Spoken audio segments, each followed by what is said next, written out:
bertahannya menunggu waktu sembahyang Isya kita isi dengan mendengarkan pengajian. Jadi luar biasa pada saat ini Allah Ta'ala memberikan kita taufik yang sangat mahal, yaitu diberikan taufik untuk melakukan berbagai macam ketaatan. Nikmat taufik seperti ini nikmat yang sangat berharga, yang sangat patut kita syukuri kepada Allah Subhanahu wa Ta'ala. Salawat salam semoga selalu tercurah dan terlimpah kepada junjungan kita Nabi besar Nabi Muhammad SAW dan kepada keluarga beliau dan sahabat beliau dan pengikut jejak langkah beliau sampai hari kiamat nantinya. Para hadirin hadirat yang dirahmati oleh Allah Subhanahu wa Ta'ala. Jadi mungkin para jemaah pertama kali melihat ulun yang luleh, karena ulun pun pertama kali juga duduk di sini menyampaikan pengajian. Jadi ulun orang baru di sini. Mudah-mudahan ini pertemuan pertama dan tidak menjadi pertemuan terakhir.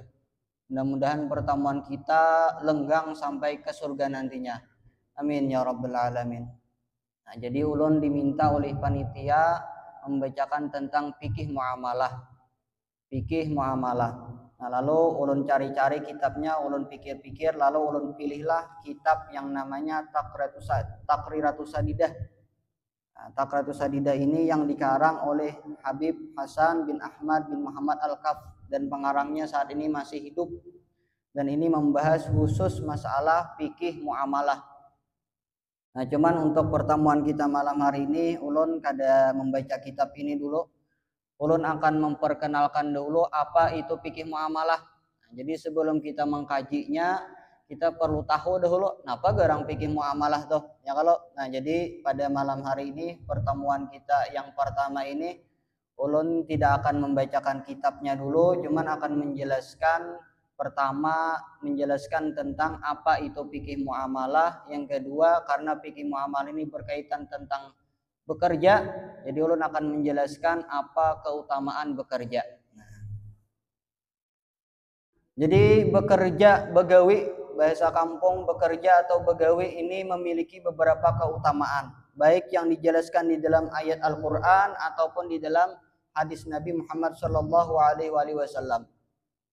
Di antara keutamaan yang dijelaskan di dalam Quran, yaitu Quran surah An-Naba ayat 11 yang berbunyi wa ja'alnan nahara ma'asha. Artinya, dan kami jadikan, kata Allah Ta'ala, siang hari waktu bekerja. Jadi pada ayat ini Allah Subhanahu wa Ta'ala menjelaskan kepada kita, yang pertama bekerja itu tidak dilarang. Nah, jadi yang pertama pada ayat Quran surah An-Naba ayat 11 tadi Allah Ta'ala menjelaskan bahwasanya begawi bekerja itu tidak dilarang. Bahkan bekerja, dibolehkannya bekerja ini termasuk nikmat yang sangat besar. Karena ayat-ayat ini Allah sebutkan dikumpulkan Allah Ta'ala di dalam kumpulan nikmat-nikmat, penyebutan nikmat yang sangat besar. Nah, jadi pada ayat tadi Allah Ta'ala menjelaskan begawi bekerja itu bukan sesuatu yang dilarang. Dan yang kedua kita pahami pada ayat itu bahwasanya Allah Ta'ala menganjurkan begawi bekerja itu di siang hari. Wa ja'alnan nahara ma'asha, kata Allah, kami jadikan siang hari itu waktu bekerja. Nah, jadi anjuran di dalam Al-Quran, anjuran daripada Allah Subhanahu wa Ta'ala, begawi itu dianjurkan siang hari. Malam pang, gesan apa waktu malam? Malam disuruh waktu istirahat, malam disuruh waktu beribadah kepada Allah. Kalau Imam Syafi'i itu membagi sidin malam 3 bagian. Sidin karena orang alim, 1 bagian sidin bagi untuk ilmu, 1 bagian lagi sidin bagi waktu untuk tidur, gesan istirahat, karena badan kita, jasad kita perlu istirahat. Kalau kada diistirahatkan akan sakit, akan garing. Jadi perlu juga jasad ini istirahat. Yang ketiga, Imam Syafi'i membagi waktu sidin itu untuk ibadah. Nah, jadi malam itu disuruh, dianjurkan, diisi untuk istirahat dan ibadah. Begawi bang, bekerja itu disuruh siang hari. Nah, jadi ini seharusnya semestinya orang Islam apa bekerja itu jangan pol 24 jam. Ya kalau bekerja itu cukup siang hari, malam hari pang untuk istirahat, untuk beribadah, dan kalaunya ada beisi bini, anak itu disuruh bergaul lawan bini, lawan anak. Ya kalau supaya jangan bini itu bahasanya kesepian, ya kada. Sibuk begawi aja mau ke si bini, oh sekalinya bini kada dihirani pas selingkuh. Gara-gara seorang juga yang salah. Allah Ta'ala menganjurkan begawi itu siang, malam disuruh berkumpul, anak ada dikumpuli, ya kan? Nah, bini ada dikumpuli. Nah, supaya anak kita, bini kita jangan kesepian juga. Nah, jangan sampai begawi 24 jam, habis-habisan tenaga waktu untuk memberikan kepada anak, kepada bini harta. Oh ternyata karena bini jarang dikumpuli, jarang digauli, sehingga bininya selingkuh. Nah, jadi karena apa penyebabnya? Di antaranya tadi kada sesuai menjalankan anjuran daripada Allah Subhanahu wa taala. Allah taala menganjurkan begawi itu di siang hari, malam istirahat. Ini semestinya orang Islam. Lain halnya orang kafir, ya kan, misalkan jadi masalah. Nah, jadi kata Allah pada ayat tadi, wa ja'alna nahara ma'asya. Kami jadikan siang hari itu waktu untuk bekerja. Di ayat lain di surah Al-Baqarah ayat 198 Allah Ta'ala menjelaskan, laisa 'alaikum junahun an tabtagu fadlan mir rabbikum. Tidak ada dosa atas kalian bahwa kalian mencari karunia atau rizki dari Tuhan kalian. Jadi mencari rizki itu bukan sesuatu yang dilarang. Bahkan kena di hadis Nabi, begawi, bekerja, mencari rezeki itu memiliki keutamaan lagi. Jadi jangan dikira di dalam Islam itu yang bagus itu hanya beribadah saja. Jangan dikira di dalam Islam itu yang bagus hanya misalkan memperbanyak amal saleh saja. Bekerja pun jikalau disertai dengan niat yang bagus itu merupakan sesuatu kebaikan. Nah, jadi kata Allah, walaisa 'alaikum junahun an tabtagu fadlan mir rabbikum. Tidak ada dosa atas kalian kalau kalian isi waktu kalian untuk bekerja mencari rezeki. Di ayat lain Allah Ta'ala menjelaskan wantashiru fil ardi wabtagu min fadlillah.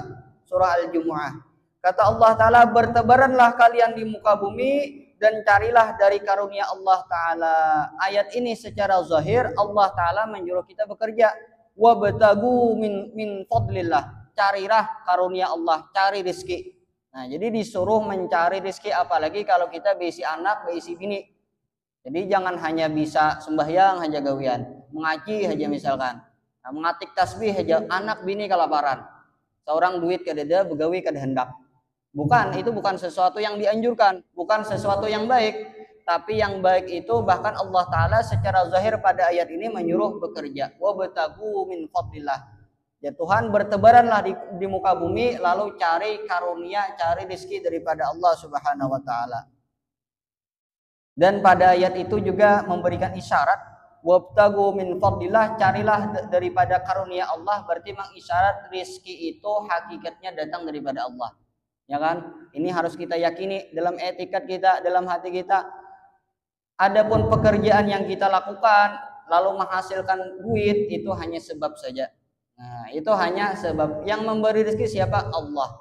Hakikatnya yang memberi rezeki adalah Allah. Wabtagu min fadlillah, cari karunia Tuhan. Berarti rezeki karunia itu ampun Allah. Nah, ini nih harus kita yakini. Hakikatnya yang memberikan kita rezeki sehari begawi dapat 100.000, dapat 200.000, misalkan dapat 300.000, siapa yang memberi? Allah Ta'ala. Ketika ingat demikian sehingga kita mudah bersyukur. Alhamdulillah, hari ini Allah Ta'ala memberikan aku rezeki. Nah, kada lupa lawan karunia Allah Subhanahu wa Ta'ala. Itu diantara keutamaan bekerja yang dijelaskan oleh ayat Al-Quran. Nah, ada lagi keutamaan bekerja yang dijelaskan di dalam hadis Nabi. Di antaranya hadis yang berbunyi minadzunubi dzunubun la yukaffiruha ilal hammu fi talabil ma'isyah, kata Nabi sallallahu alaihi wasallam. Jadi kata Nabi, di antara jenis dosa ada dosa yang tidak bisa dihapus kecuali dengan kesusahan, kesedihan dalam mencari rezeki, mencari penghidupan. Jadi terkadang Allah Ta'ala tuh tahu kita ini banyak berisi kesalahan, ya kan? Kita pun menyadari bahwasanya kita banyak berisi dosa. Dan Allah Ta'ala tahu kita ini bukan orang yang ketujuh bertobat, sadarai banyak maksiat tapi ketujuh membangkang, memperlambat tobat. Lalu karena Allah Ta'ala sayang, Allah Ta'ala hendak menghapus dosa kita. Kayak apa caranya? Dipersusah Tuhan kehidupannya. Sehingga sehari bekerja dapat duit 50.000, nukar beras habis, isok bekerja pulang Terkadang beras sudah habis, duit kadada kepikiran apa yang ku gawe. Mudahan hari ini dapat duit untuk memberi nafkah anak bini. Kesedihan seperti itu tuh, kesusahan seperti itu kata Nabi itu menjadi kafarat, menjadi penghapus dosa. Bahkan kata Nabi tadi ada beberapa jenis dosa yang tidak bisa dihapus melainkan hanya dengan cara kesedihan kita, kesusahan kita di dalam mencari rezeki. Nah ini menjadi penghibur juga bagi kita yang kehidupan ekonominya rendah kan. Terkadang cukup penghasilan satu hari untuk makan satu hari, terkadang kada cukup. Nah ini kabar gembira bagi pian baratan yang seperti itu. Apa kabar gembiranya? Itu pertanda Allah Ta'ala sayang. Mungkin pian memiliki suatu dosa yang mana dosa itu tidak akan terhapus melainkan dengan kesusahan, kesedihan seperti itu. Nah ini, jadi jangan menjadi demikian kita kadang mau menyalahkan Tuhan. Kenapa Tuhan kayak ini aja? Siang malam aku begawe kada sugih-sugih juga. Kawanku sugih. Nah ini karena kada berilmu. Allah Ta'ala memberikan kita suatu cobaan itu bukan berarti Allah Ta'ala sarik, murka lawan kita. Allah Ta'ala sayang. Mungkin ada suatu dosa yang mana tidak bisa dihapus melainkan hanya dengan musibah itu. Atau barangkali kita kada banyak dosa, cuman Allah Ta'ala hendak mengangkat derajat kita. Dan Allah Ta'ala tahu kita nih orangnya kada rajin beribadah. Jadi diberikan Allah Ta'ala musibah, diantaranya susah di dalam bekerja, susah di dalam mencari rezeki. Dengan demikian mampu sabar, derajatnya nanti di surga tinggi. Padahal orangnya biasa-biasa aja. Oh ternyata waktu hidup di dunia sering kehidupannya susah. Bahkan terkadang penghasilan 50.000, pengeluarannya satu hari 100.000 misalkan. Nah, tiap hari itu aja yang dipikirkannya sedih, kayak apa mau si anak bini misalkan. Nah. Jadi Nabi minadzunubi dzunubun la yukaffiru ilal hammu fi talabil ma'isyah. Di antara jenis dosa ada dosa yang tidak bisa dihapus kecuali dengan kesedihannya kita dalam mencari penghidupan atau rizki. Di hadis lain Nabi menjelaskan at-tajiru saduq yusharu yaumal qiyamati ma'asiddiqin wasyuhada. Artinya pedagang yang benar-benar jujur. Pedagang yang benar-benar jujur kata Nabi akan dikumpulkan, akan dihalau pada hari kiamat beserta para siddiqin dan para syuhada. Jadi pada hadis ini Nabi memuji pedagang. Nabi memuji pedagang, tapi pedagangnya seperti apa yang dipuji Nabi? Yang saduk. Saduk nih kalau bahasa Arab mubalagah artinya bukan sekadar jujur tapi benar-benar jujur. Oh barang ini memiliki aib dijelaskan. Ini barang ini ada kekurangannya ini. Nah, lalu menjual dijelaskan dulu apa kekurangannya. Oh ini misalkan barang lama modalnya murah aja jadi kujual sekian. Oh ini barang baru modalnya terlarang kujual sekian. Pedagang yang seperti itu dipuji oleh Nabi. Apa pujian Nabi? Kata Nabi pada akhirat nanti dikumpulkan dengan para syuhada dan para siddiqin.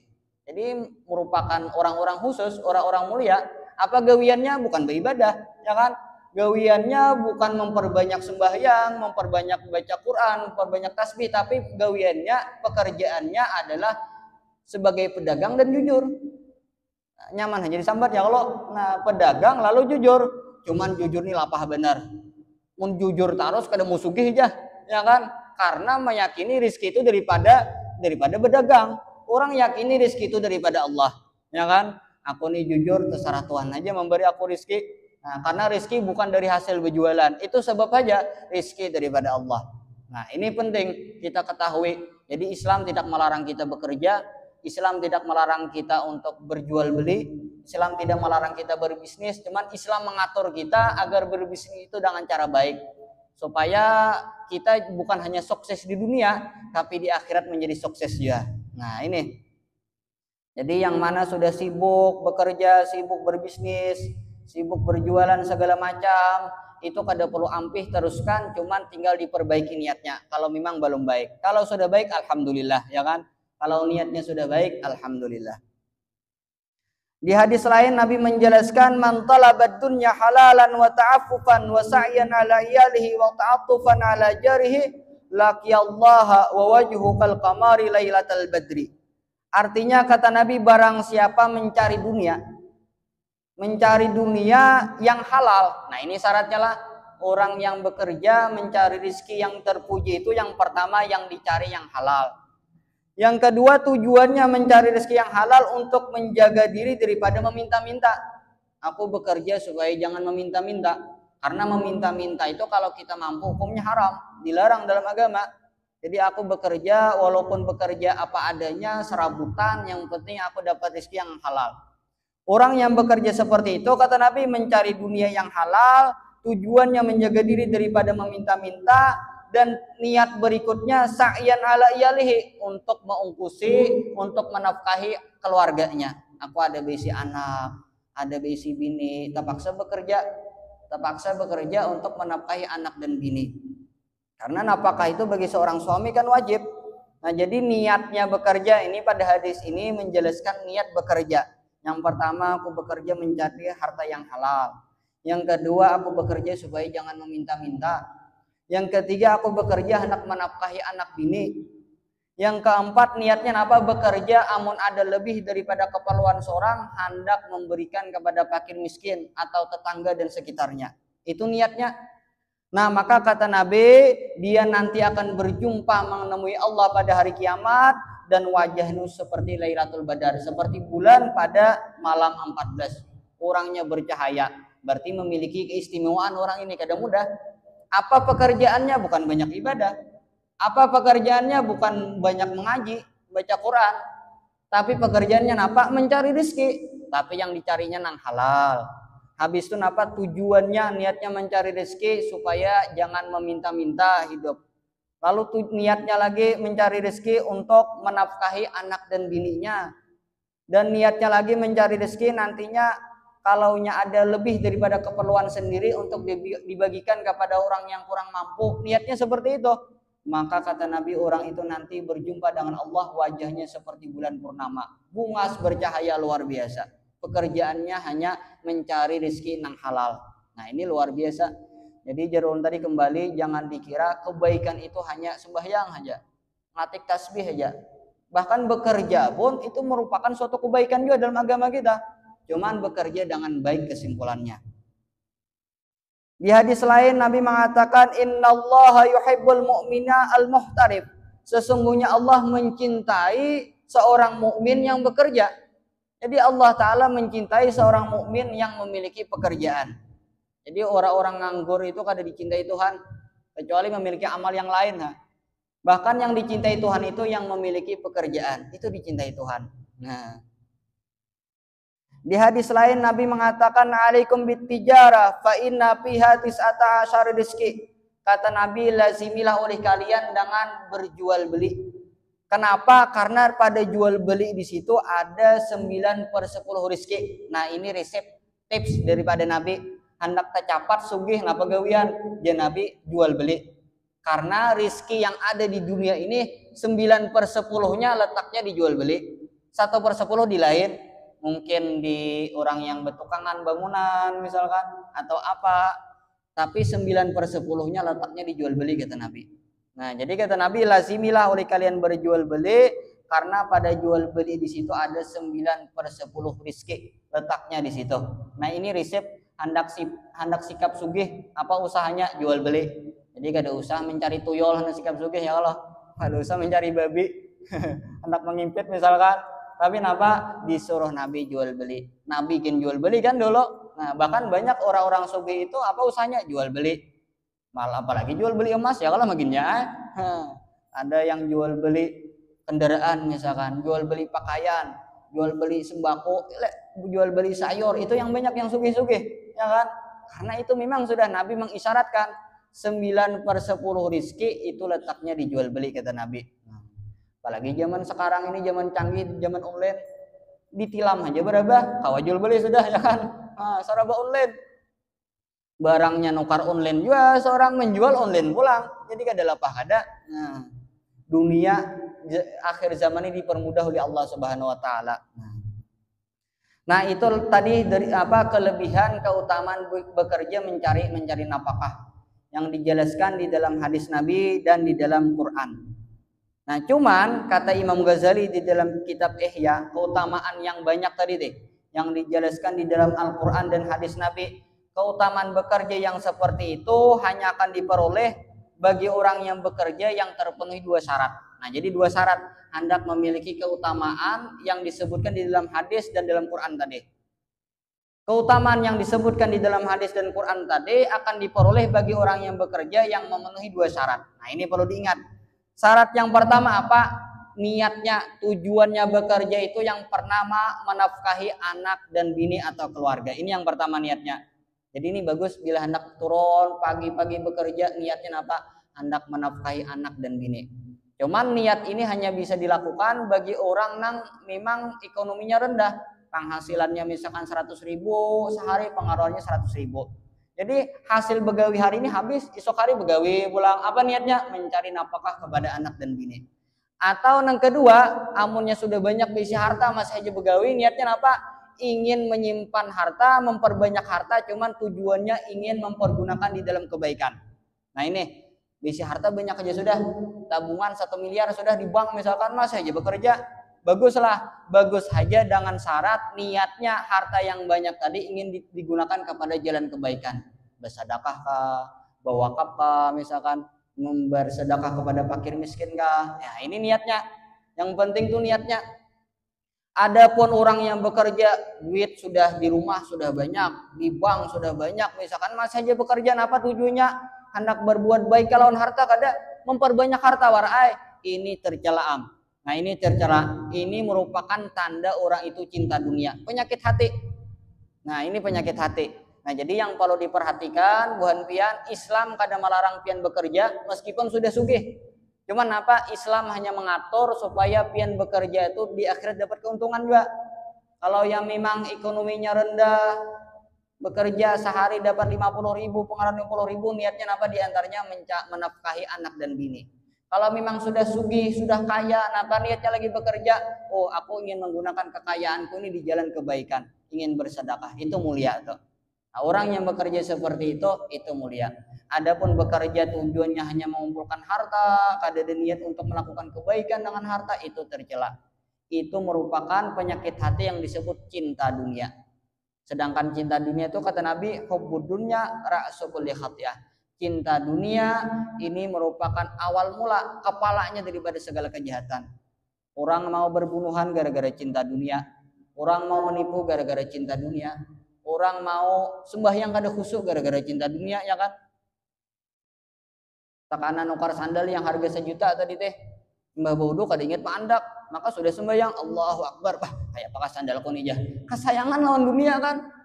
Bisa aja juga hartanya murah aja, sandal capal nipon 10.000, 15.000, karena cinta dunia sudah ada hati, kada ingat mandak aja kepikiran Allahu Akbar, Allahu Akbar kabir walhamdulillah katsir. Keingatan gimana kamu anak sandal nipon tadi jah, maka hanya nukar padahal berapa ribu kada, 10.000, 15.000 mungkin, tapi karena cinta dunia sudah ada, apa yang terjadi? Mengganggu barataan.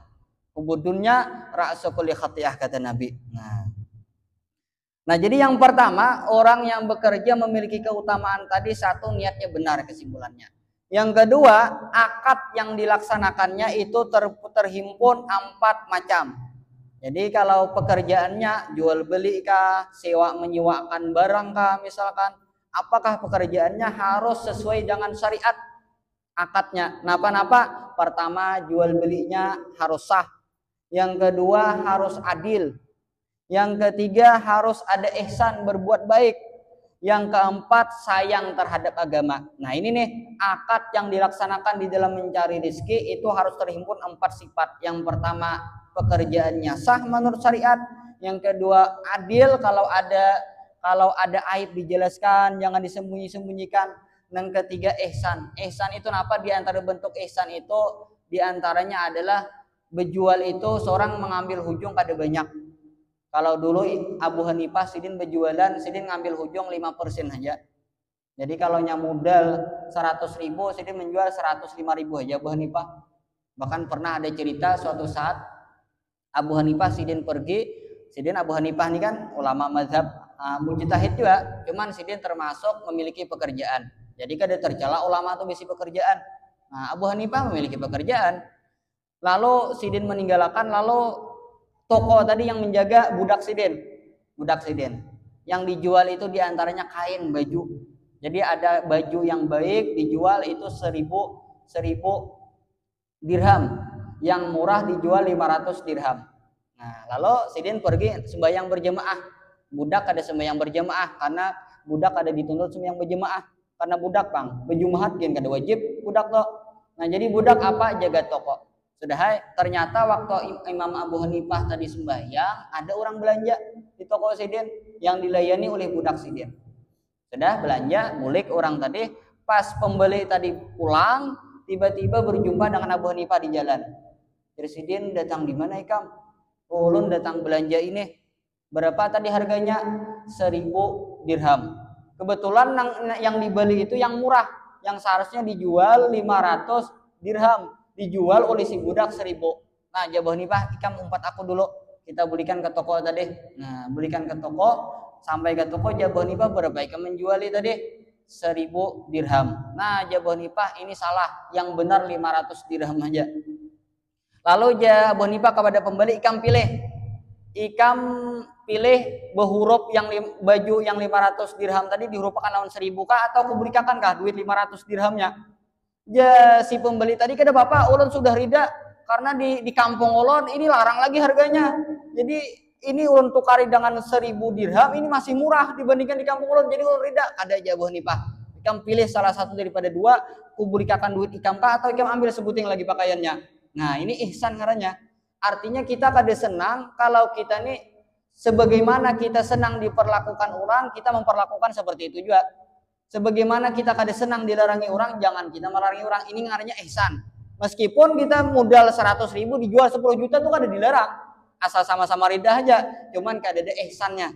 Nah ini orang yang bekerja jual beli misalkan yang memiliki keutamaan tadi ada sifat ihsan. Nah ada ihsan. Yang berikutnya syarat yang keempat, akadnya ada tersimpan sayang terhadap agama. Maksud sayang terhadap agama itu pekerjaannya tidak menghalanginya melakukan ibadah. Sembahyang kada pernah libur, mengkada aja, mengkada tuh parah ya kan. Nah ini sembahyang berjamaah tetap jalan, jadi sampai ajan tutup dulu toko, lalu kita selesai sembahyang lanjutkan pulang. Nah ini artinya sayang terhadap agama.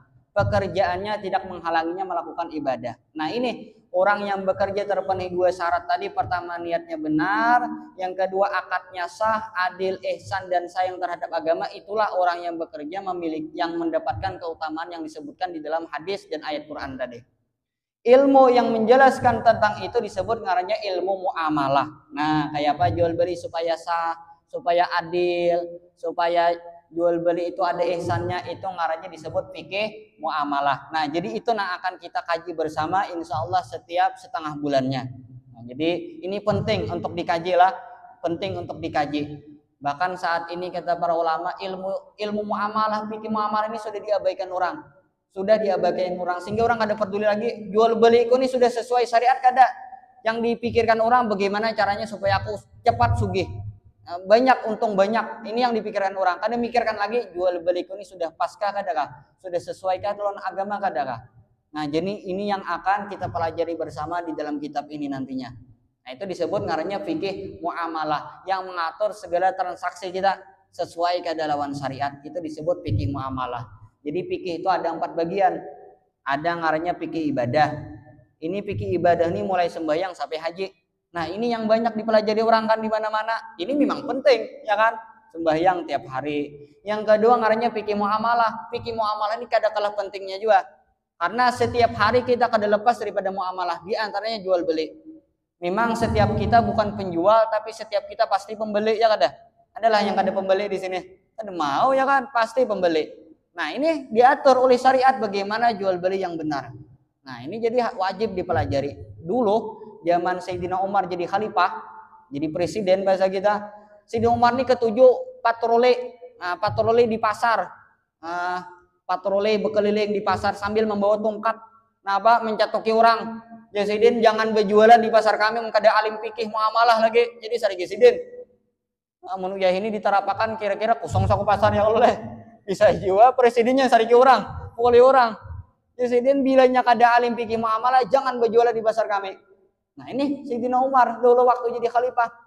Nah, jadi mungkin program pemerintah bagus ya, minimal membuat seminar misalkan untuk memberi pengetahuan kepada para pembisnis, penjual, pedagang ini bagaimana secara syariat jual beli yang benar. Minimal seperti itu barang tanda pedulinya kita terhadap agama, ya kan? tanda pedulinya kita terhadap agama.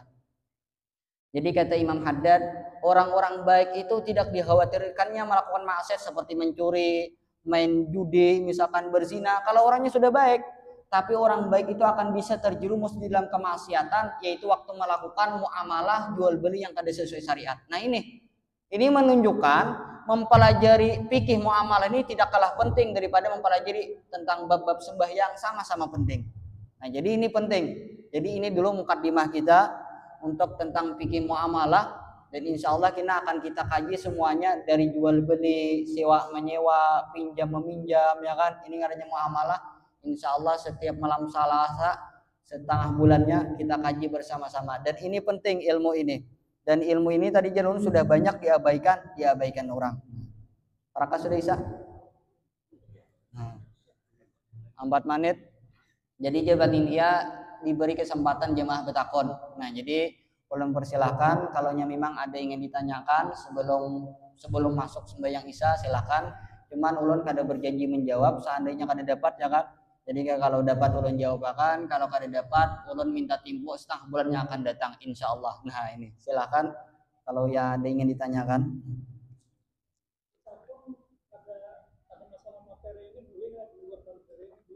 Ya Pak Guru, boleh lah.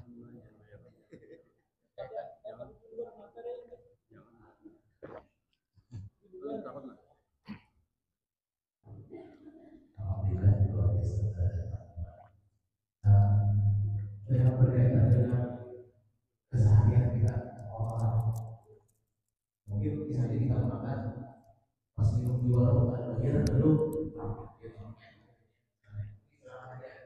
kalau memang berkaitan dengan pertanyaannya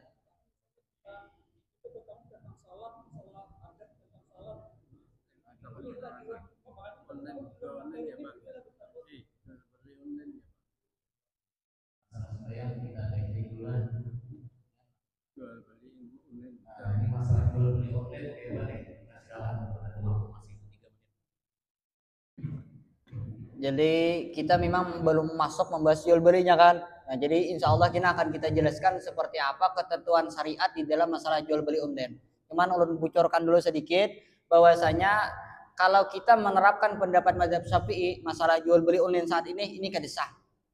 Cuman apakah kita hentikan orang jual beli online? Kada kawa, karena zaman kita sudah sangat maju. Bukan berarti kita Islam ini bukan ketinggalan zaman. Islam kita ini sesuai zaman terus. Zaman seperti apa aja Islam pasti sesuai. Cuman untuk diterapkan mazhab Syafi'i kada kawa, pasti kada sah. Lalu bagaimana caranya? Terpaksa kita mengikuti pendapat mazhab yang lain. Dan ini merupakan rahmat kan? Ikhtilafnya para ulama itu merupakan rahmat. Jadi kalau pendapat ini tidak bisa diikuti, nanti kita pikir pendapat-pendapat yang lain. Dan insya Allah pada pertemuan berikutnya kita akan jelaskan dengan rinci insya Allah lah. Jadi mungkin kada cukup waktu kan kita menjelaskan, dan karena belum sampai babnya juga. Nah ini. Ada lagi mungkin silakan. Silakan dia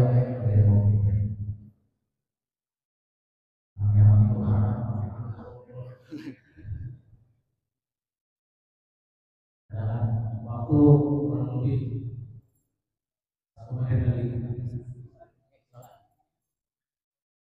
Ini mikrofonnya 2 bang. Ini mungkin kadang-kadang kita menukar halus tuh, apakah wajib bakat Ya. atau kayak bakat yang paling ringkas. Ya.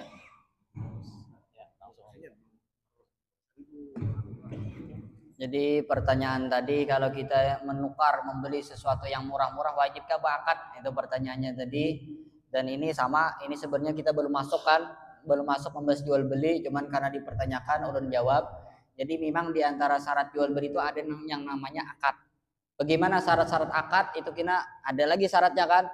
Apakah di semua jual beli disyaratkan berakad? Memang di dalam mazhab Syafi'i masih ada khilaf. Ada yang mengatakan meskipun barang-barangnya murah wajib berakad. Cuman ini kalau kita terapkan terlalu susah kan. Cuman ada aja pendapat yang membolehkan jual beli itu kada berakad, dengan catatan barang-barang itu diketahui harganya dan murah. Seperti kita nukar wadai 1.000 2.000 kan. Kalau nukar kendaraan tuh kada berakad, karena larang kan harganya kada tetap juga. Nah itu insya Allah kita ada penjelasannya kalau kita sampai pada babnya nanti insya Allah. Doa.